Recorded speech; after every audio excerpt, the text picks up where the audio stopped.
The Survivalist Strain, Volume 1.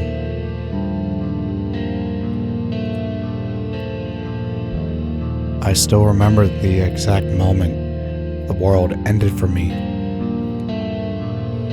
It wasn't when the power grids failed or when the first cities burned on the news. It was quieter than that. It was the morning I woke up and realized the phones weren't working. Not just mine, everyone's. The silence that followed wasn't peaceful. It was a kind of silence that comes when something fundamental has broken, and no one knows how to fix it yet. By the end of the first week, we stopped calling it a blackout. By the end of the month, we stopped pretending help was coming. The government didn't collapse in one dramatic day like the movies. It just faded. One emergency broadcast after another until the broadcast stopped too. And it was just us, the ones who were still breathing. I was in Maine when it happened.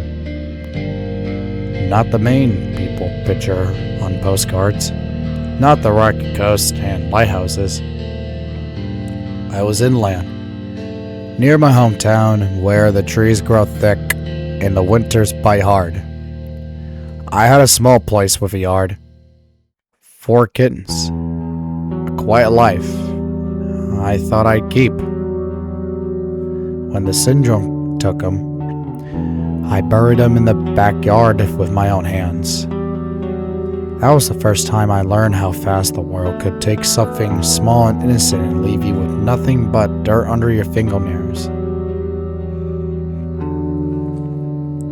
10 years later, I still carried those graves with me.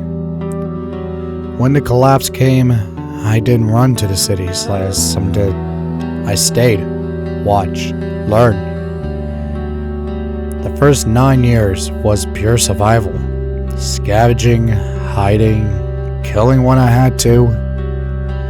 10th year was about finding others who weren't completely broken. Now we are building something that could actually last. We started small, just a handful of us in an old logging camp. Then more came, then more still. We called ourselves the Yellow Jacket Union because the Yellow Jackets were the only thing that seemed to survive no matter how bad things got. Stubborn, organized, and willing to sting anything that threatened the hive. We built walls, not the kind that kept people out, but the kind that gives you time to think before the world comes crashing in again. We learned to farm inside those walls. We learned to fight. We learned that the biggest threats weren't always the dead or infected. Sometimes they wore human faces and called themselves marauders or reavers. By 2036, we had grown into something real. We had laws. We had a codex. We had people willing to die for each other. We even had the beginnings of a real government, a council. But every inch of ground we claimed, every new cabin we raised, every new citizen we welcomed came with a price. The Maine marauders never stopped tasting us. The Reaver Dominion watched from the shadows, growing stronger and more twisted with every passing season. And inside our own walls, we were still learning how to be more than just survivors. We were learning how to be a society again. This is the story of that learning. It's the story of walls we built, both the ones made out of wood and stone, and the ones we built inside ourselves. It's the story of the people who came to us broken, and the ones who left us stronger. It's the story of the choices we made when there were no good options left. The price we paid for every single one of them. My name is Nicholas Weber, and this is how we survived. This is how we began to live again. The walls were set up, but the world outside was still hungry, and it was coming for us. Chapter 1: Foundations in the Ash, May 13th, 2036. The wind carried the scent of pine and distant decay as I crossed into Cumberland County, Maine. York County lay behind me like a graveyard of broken promises. Safe zones burned, communities scattered or devoured by the relentless tide of the dead and the worst cruelty of the living. I was alone now, 25 years old, carrying everything I owned on my back, and in the battered hiking pack slung over one shoulder. My name is Nicholas Weber, and this was the day I stopped running. I pushed deeper into a stretch of forest plains on the northern edge of the county, where the trees thinned into open ground that offered visibility and defensibility. A small rise overlooked a natural clearing bordered by thicker woods to the north and east. It felt right, safe, or not safe. Nowhere was truly safe, but possible. I dropped my gear and set to work. First, the tent. A weathered but sturdy canvas shelter I scavenged 2 years earlier. I hammered stakes into the damp earth and strung a tarp overhead for extra rain protection. Inside, I organized my supplies with ritualistic care. Cans of preserved vegetables, packets of seeds, carrots, beans, potatoes, a few precious boxes of ammunition, my fire axe, a toolbox, spare clothes, and a small medical kit. Survival wasn't luck, it was order in the face of chaos. Next came the outhouse. I chose a spot downwind, dug a deep pit with the axe and a collapsible shovel, then framed walls from scavenged lumber and branches lashed tight with paracord and strips of old rags. It was crude but functional. Beside it, I began framing a simple one-room shack, floor joists laid across level ground, walls rising plank by plank. Sweat stung my eyes, but every nail driven and every log fitted felt like a declaration. I am still here. As evening fell, I built a proper campfire in a stone ring pit. Dried wood caught quickly, and soon golden flames pushed back the chill. I sat on a fallen log, fire axe resting across my knees, and let the heat soak into my bones. For the first time in weeks, the constant knot of tension in my shoulders loosened just a fraction. I stared into the flames and let memories come. 10 years earlier, I was 15, nervous and excited on the first real days of high school in southern Maine. Books, lockers, the chaotic energy of the cafeteria. It all felt like the beginning of something. Then, the world ended. First reports were dismissed as riots or a new strain of the flu. By the third day, the dead walked. My family, mom, dad, little sister Emily, tried to shelter in our suburban home. We lasted 4 days. A neighbor turned.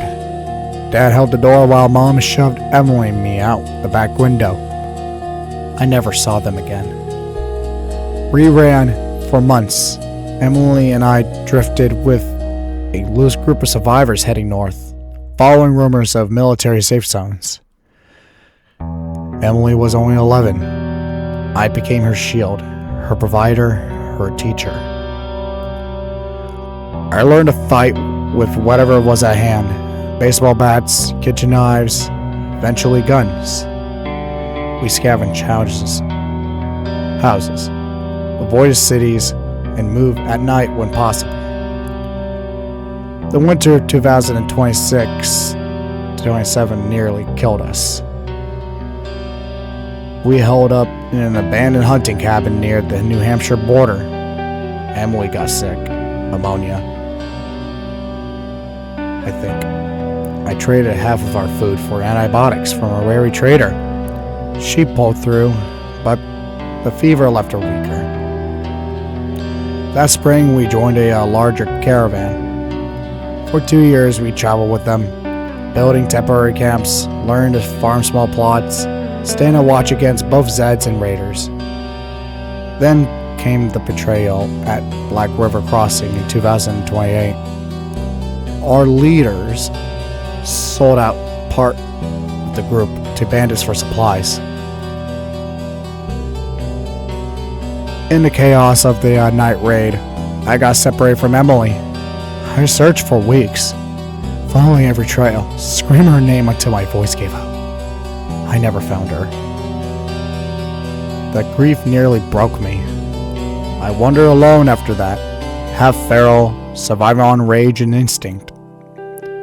Years blurred. 2029, I fell in with a tight-knit survivor enclave near Augusta.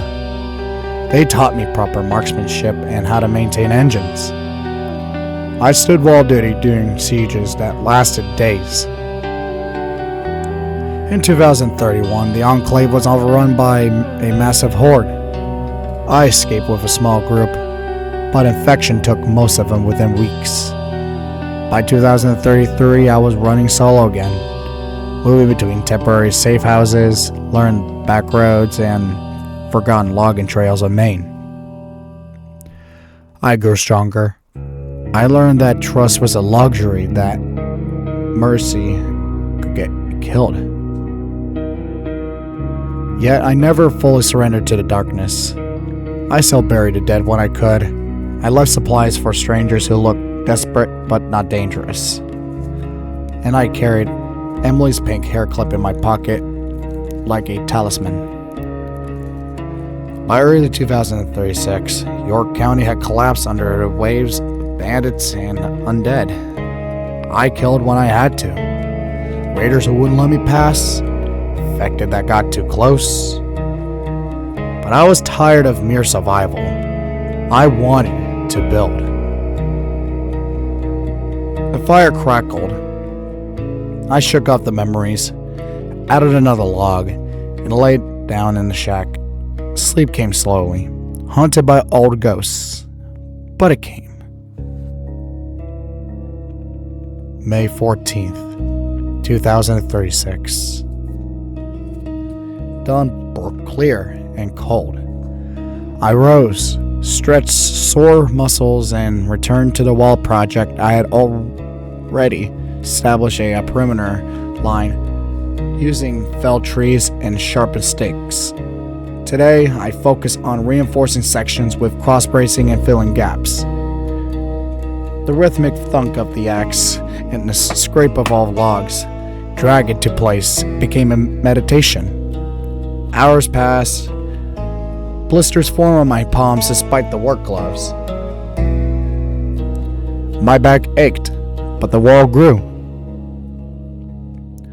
I took a break near midday, collapsing beside the campfire with a canteen of water. The flames had died to glowing embers. I stirred them back to life. As I sat, warming my hands, 3 figures emerged cautiously from the tree line. 2 women and 1 man, but not aggressively. They kept their hands visible. A woman in the lead, mid-20s, sharp eyes, practical leather jacket, and a trader satchel, raised a hand in greeting. "Hello there," She called. "We're not looking for trouble, just travelers." I stood slowly. Fire axe planted point down in the dirt as a show of readiness rather than threat. Neither am I. Come warn yourselves if you're peaceful. They approach. The lead woman introduced herself with a firm nod. "Name's Aubrey Hensley. This is my brother Sebastian and our partner Maria Holden. We run with the Trade Vein League. Honest traders, mostly. Got a name, Builder?" Nicholas Weber, I replied. Just trying to put something permanent together. Aubrey's eyes scanned the half-built walls and shack with professional interest. Ambitious. We respect that. On if we rest here a spell and trade? We've got goods from down south. I gestured to the fire. Fire's free. Trade's welcome. We settled around the flames. Sebastian, quieter and watchful, fed a few sticks into the fire. Maria, with a warm smile and a rifle slung across her back, unpacked a small selection of wares from their packs. Aubrey laid out her inventory on a clean cloth. Tools, seeds, preserved foods, a few medical supplies, and a sturdy metal watering can that immediately caught my eye. I examined it. Solid construction, good spout. I got some gold coins I've collected over the years and a functional bow gun I use much. Interested? Aubrey inspected the bow gun, tested the draw, and nodded. Deal.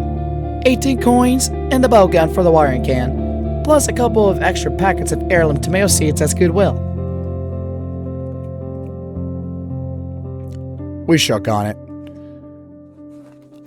I felt the weight of the watering can in my hands. Another small victory for the future garden I envisioned inside the walls.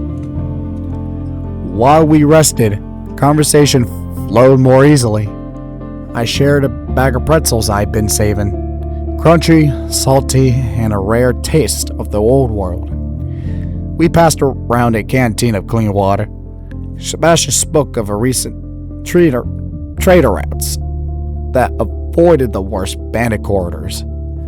Maria told a rare story about bartering with an eccentric hermit who only accepted payment in pre-alpha comic books. Aubrey asked about my plans for the settlement. I'm calling it the start of something bigger, I said, staring into the fire. A place where people can actually live instead of just hiding. Walls, rules, community. Not another warlord camp or desperate refugee pit. Aubrey raised an eyebrow. Lofty goals. You'll need more than one man and an axe. I know, but every wall starts with the first log. We sat in companionable silence for a while. The traders shared what news they had, rumors of larger hordes moving north, a stable trading post down near Portland Harbor, whispers of other groups trying to rebuild. I listened carefully, filing away details. Eventually, I returned to work, and a new watering can is a tangible reminder of progress. The traders lingered a bit longer, resting their feet before heading out.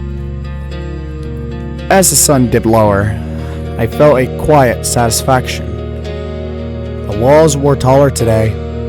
I had made my first real human contact in this new county without bloodshed. And somewhere in the back of my mind, the seed of an idea, laws, structure, and a union began to take root.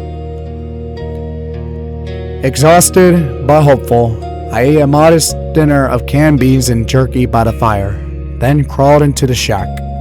Sleep claimed to me quickly this time. Dreams filled with rising walls, distant laughter, and a faint outline of yellow jackets on shoulders of future survivors standing together. The hive was just beginning. May 15th, 2036. The first gray light of dawn filtered through the seams of my tent. Correction, shack. That's my fault. I lay still for a moment, listening to the forest breathe.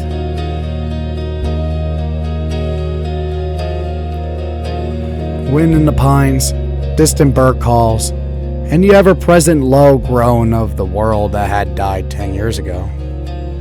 My body ached from yesterday's labor, but it was a good ache. The kind that meant progress.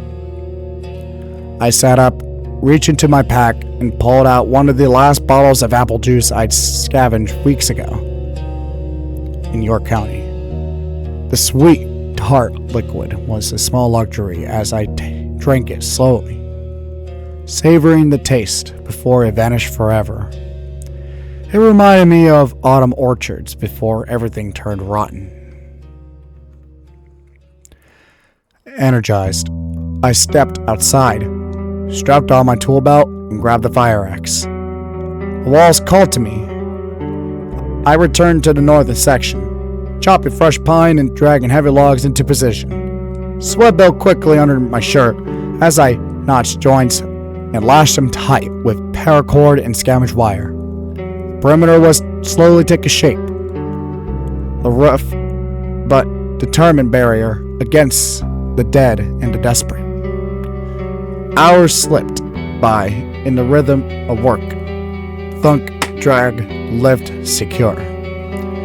My mind wandered to the codex I'd been mentally drafting during lonely nights on the road. Rules that might one day bind a real community. No mob justice. Fair trials. The right to bear arms for defense. I shook the thoughts away and focused on the next log. Then I heard it. The unnatural rustle of movement through underbrush. Faster than normal shamblers. I spun toward a tree line to the east. 3 of them burst into view. Red-strained zombies. Their skin had a raw, inflamed crimson hue, veins bulging like corrupted rivers beneath the surface. These variants were faster, more aggressive, their eyes milky but burning with unnatural hunger. They sprinted in decayed legs, mouths gaping in silent rage. Shit! I dropped the axe and drew my pistol in one fluid motion. The familiar weight of comforting in my grip. I learned the lesson the hard way, way years ago. Legs first, head last. Running Zeds stayed dangerous until their mobility was gone.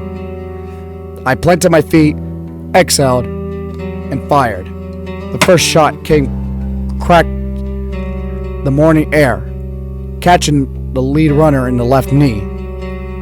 It buckled with a wet snap, sending the creature tumbling forward in a flailing heap. But the other 2 kept coming, closing the 30-yard gap with terrifying speed. I shifted aim, hitting the second one in both thighs. It staggered but didn't fall, still clawing forward on ruined limbs. The third one was almost on me. I backpedaled, hard hammering, and put 2 rounds into his hips. It dropped to all fours but kept crawling, jaws snapping. From my left came the sharp twang of bowstrings. Arrows whistled past me. One buried itself in the crawling red skull with a solid thunk. Another struck the second creature's shoulder, staggering it further. The Travane League had my back. Aubrey's voice rang out steady and calm. Flank left, Seth! Maria, keep your distance! Sebastian loosed another arrow that punched through the first down zombie's temple as it tried to rise. Maria's shots were precise, arrows finding eye sockets and saw throats. I focused on the finishing the closest threat. 2 more rounds into his head as it lunged. The pistol barked and the red strain went still. The final one thrashed on the ground, legs useless, axe now back in hand, and brought the blade down in a clean arc. The head separated with a sickening crunch. Silence returned, broken only by my heavy breathing and the fading echoes of the fight. I lowered my weapon and turned to the traders, who were already scanning the tree line for more. That was too close. Thank you. I owe you one. Aubrey slung her bow and offered a grim smile. No deaths between decent folk. We heard shots and figured you could use some help. Those red strains are getting bolder lately, nastier than the usual walkers. Sebastian nodded, retrieving arrows where he could. Legs first, head last. Smart tactic. You've been out here for a while. 10 years, I said simply, wiping sweat and gore from my face. Learned the hard way near Augusta in 31. Saved my skin today. Maria clapped me on the shoulder. We're happy to help. This wall of yours, it's something worth protecting. We shared a brief moment by the fire after dragging the corpses far away and burning them. I thanked them again, and they assured me it was what any decent survivor would do. Conversation turned lighter. Stories of narrow escapes, good trades, and faint hope that places like this could grow. Eventually they packed up and prepared to move on, but not before wishing me luck. I returned to the wall project with renewed determination.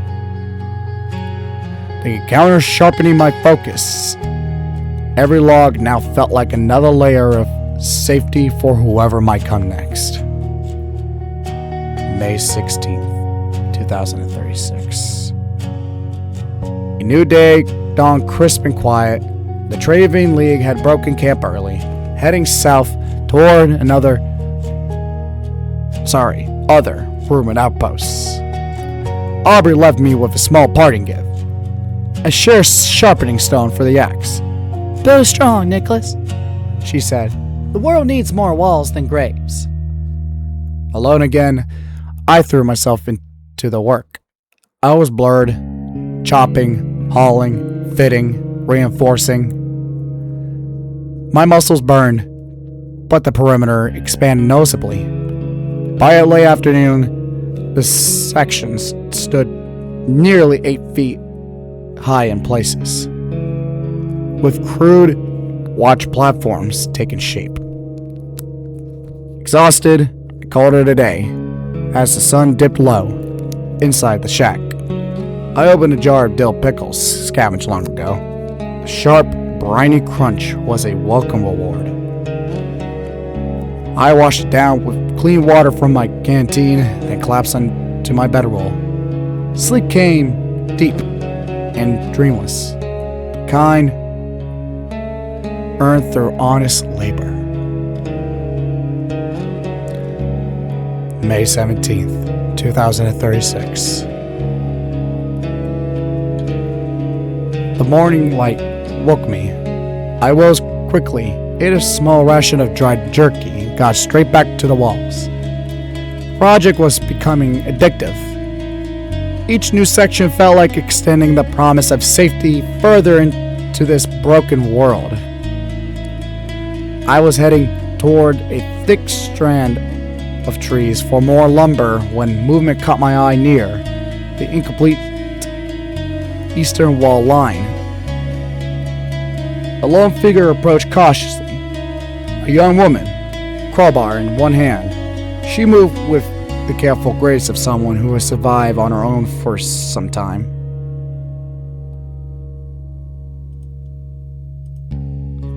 I approached slowly, X resting on my shoulder. Voice friendly but guarded. Morning. You're welcome to the fire if you come in peace. No trouble here. She stopped, a respectful distance away, studying the growing walls and my camp. Relief softened her features. Saw the smoke yesterday and walls going up. Didn't look like raider work. I'm not here for trouble. Just looking for somewhere that isn't falling apart. I lowered the axe. Name's Nicholas Weber. I'm trying to build something real here. A safe zone. A community, eventually. You got a name? Aaliyah Reese. She replied, 20 years old at most. With determined eyes and practical gear. 19. been on my own since my last group got overrun near the coast. This looks better than anything I've seen in months. I didn't hesitate. If you're willing to work and follow basic common sense, no stealing, no needless risks, help where needed, you're welcome to stay. We build together. We survive together. Aaliyah's face broke into a genuine smile. Can't be any worse than sleeping in trees and running from the Reds every other night. I'm in. I showed her around the modest camp. The shack, tent, fire pit, and half-built walls. She took it all in with sharp interest. Put me to work. I'm strong and I learn fast. Perfect. We need lumber. You up for being our first dedicated lumberjack? I handed her a spare hatchet and showed her the best trees that wouldn't compromise the natural windbreak. She grinned. On it, boss. While Aaliyah got to work with impressive energy, her axe rang steadily through the woods. I pushed myself until fatigue hit hard. I retreated to the shack for a much-needed nap. The sound of her chopping, a reassuring backdrop.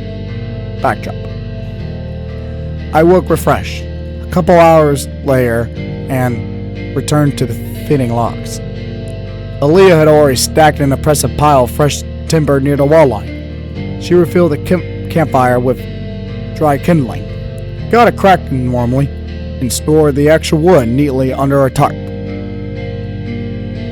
I'll take night watch if you want, she offered. Get some real rest. As dusk settled, I checked our supplies. The water situation was critical. We were down to the last few sips. I grabbed 3 empty bottles. Gonna make a quick run to the river southwest of here. Shouldn't be more than 20 minutes each way. Stay sharp. The trek through the woods was tense but uneventful. The small river ran clear and cold this time of the year. I filled each bottle carefully, treating them with purification tabs for my kit. Then hurried back as shadows lengthened. Back at the camp, I stored the fresh water safely in the tent and immediately returned to the walls, fitting several more sections with new lumber Aaliyah had gathered. The fire glowed warmly as night fell. Aaliyah turned in early after a simple meal, while I sat a little longer, staring at the growing silhouette of walls against the stars. 2 people now. A start. The codex I'd been imagining felt less like a distant dream and more like a necessity. Rules for fairness, contribution, and protection of the vulnerable. Article 7, citizenship through oath and contribution. Article 4, right to bear arms for defense of the hive. It was all beginning to take shape. The Yellow Jacket Union. Whatever it would become was no longer just one man and an axe. It had its first walls, its first ally, and its first real hope. Yellow Jacket until death.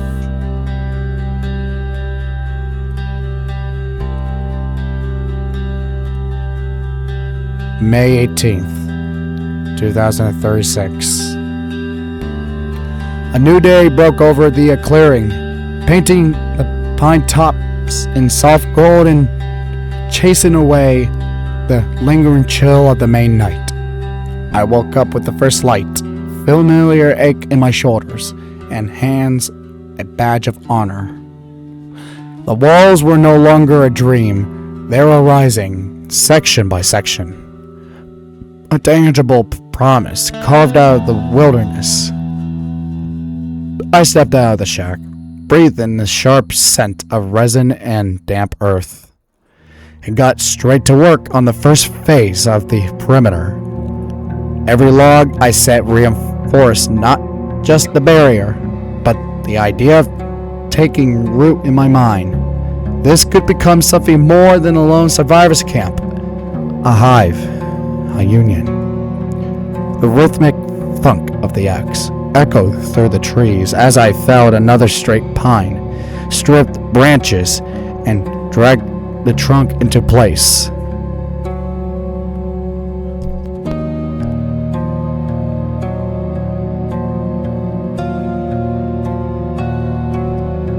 I was notching joints when the sound of approaching footsteps and muffled conversation carried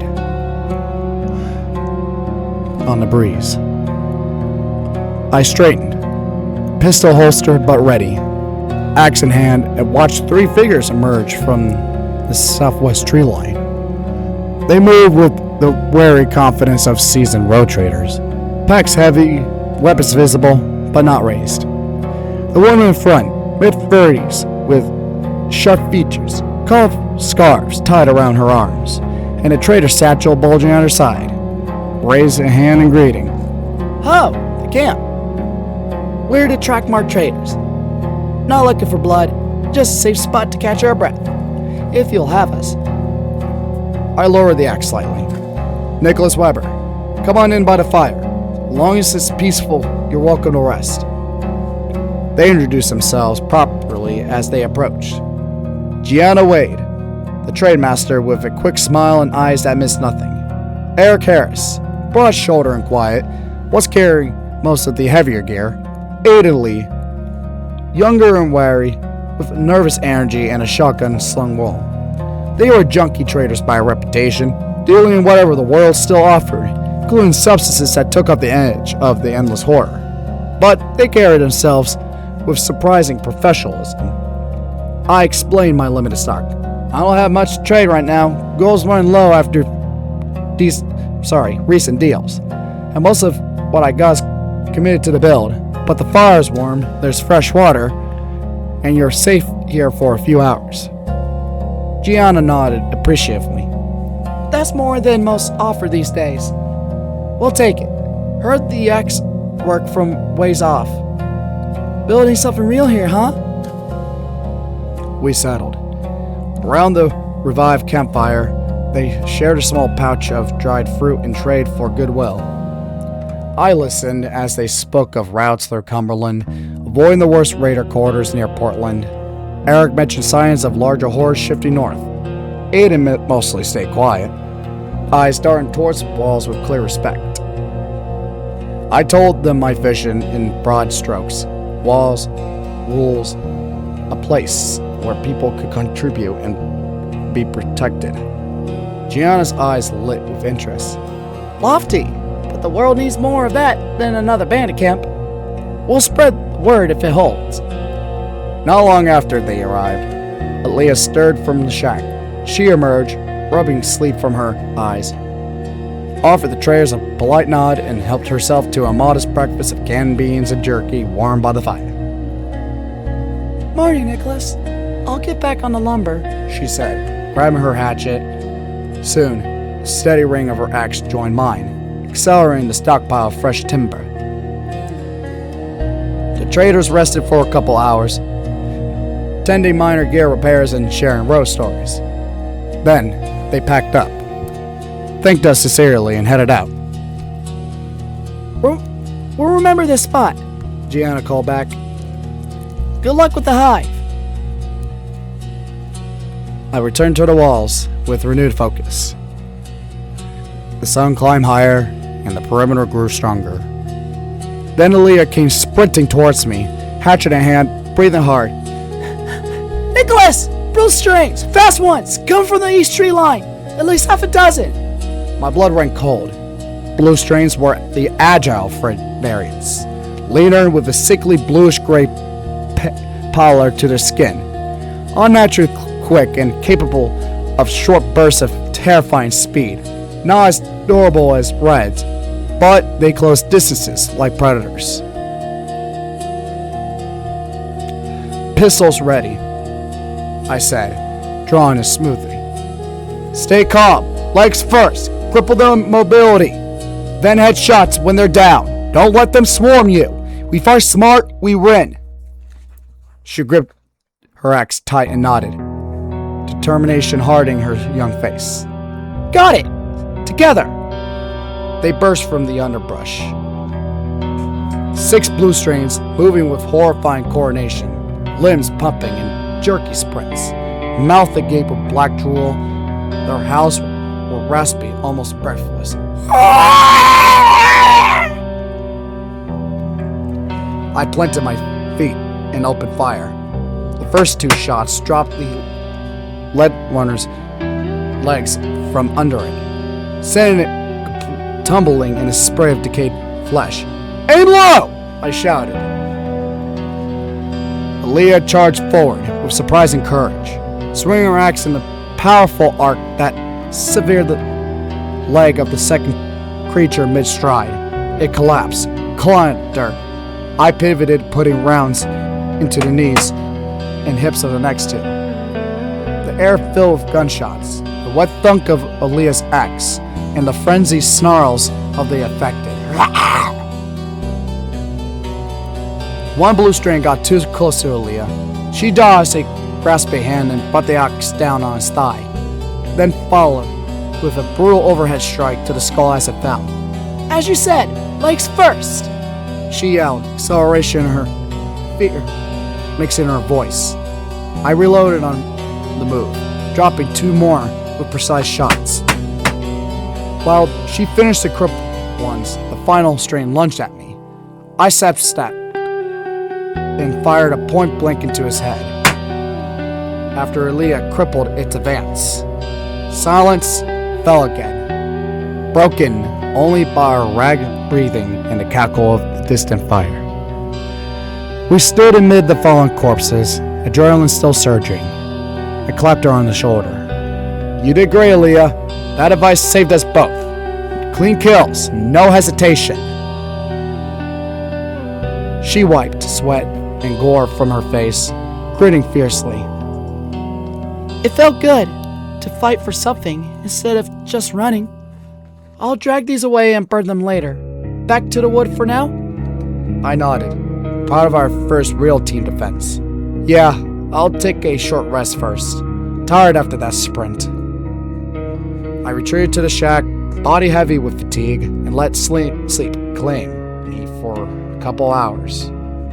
Aaliyah's urgent voice and shaking pulled me from uneasy dreams. "Nicholas, wake up! Green string herd coming! Dozens of them! Slow but thick, through the south gap!" Green strains. The bloated, toxic variants. Bodies swollen with greenish pus like fluid. Slower than blues, but dangerous in numbers. They leak corrosive bile when damaged and attracted others with their stench. A herd meant an overwhelming force if not handled quickly.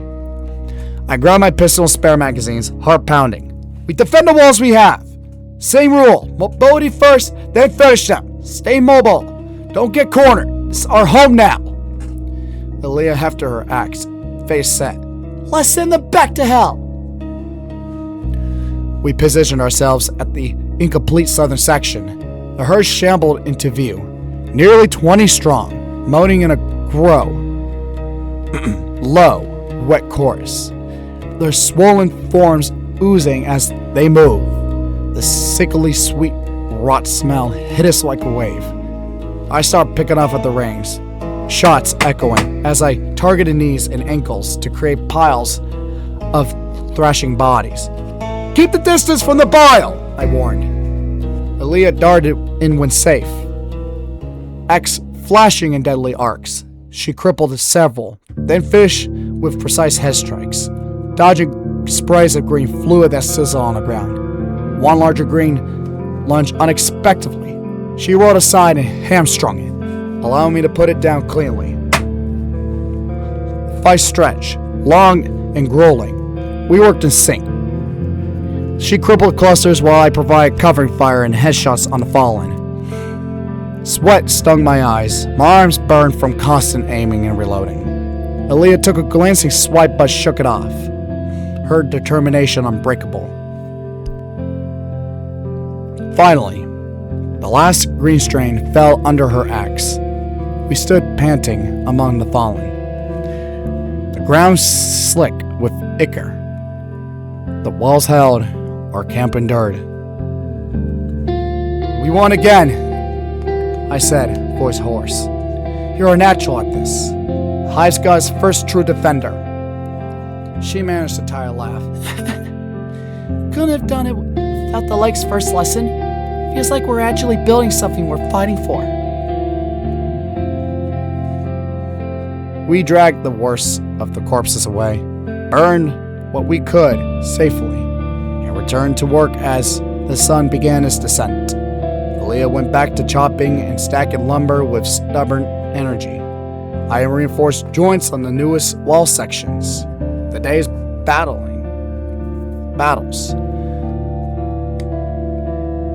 sharpening my resolve. As the evening settled, the growing perimeter stood taller and stronger. 2 survivors, multiple victories. Traitors, who now knew her name. The Codex idea solidified further in my mind. Article 4 on the right to bear arms for defense of the Hive, 7 on contribution and earning citizenship, and 14 on protecting those who build the future. The night air settled cool, and the heavy air over our growing clearing in the northern reaches of Cumberland County. Pine resin and wood smoke mingled with the faint, earthy dampness rising from the forest floor. Stars pierced the canopy and scattered silver points. My bad.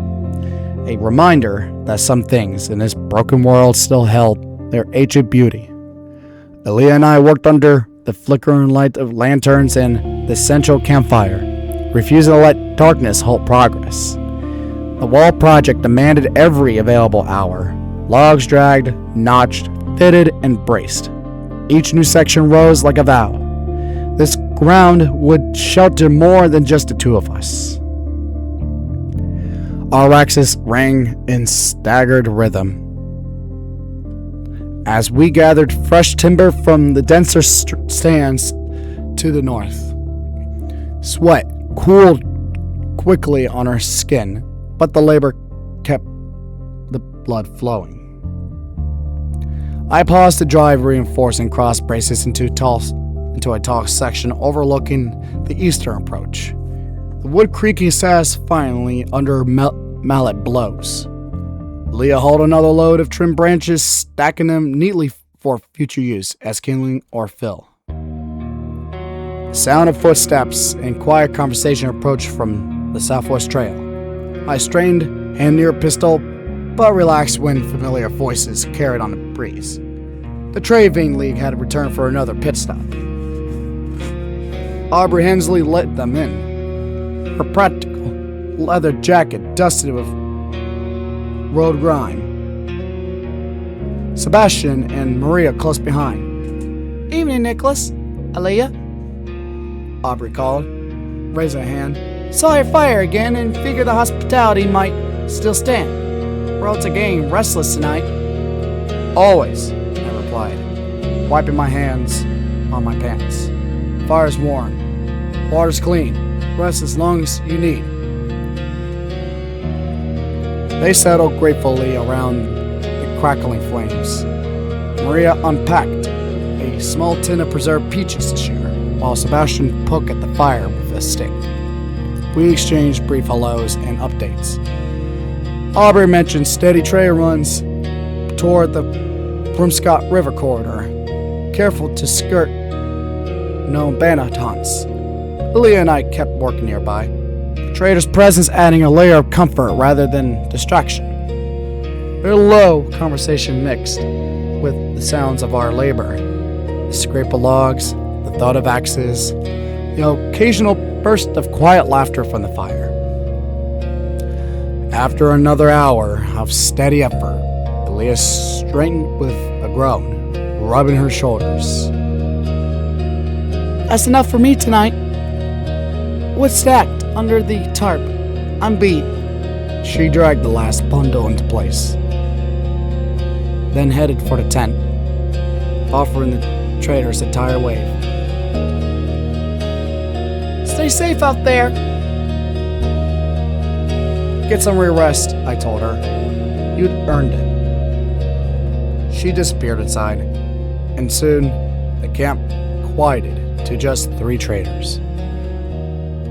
The fire and me still fitting one final section by lantern light. The walls now enclosed with a respectable footprint. Enough for several structures, gardens, and people who might one day wear the yellow jacket. Ending of reading 1.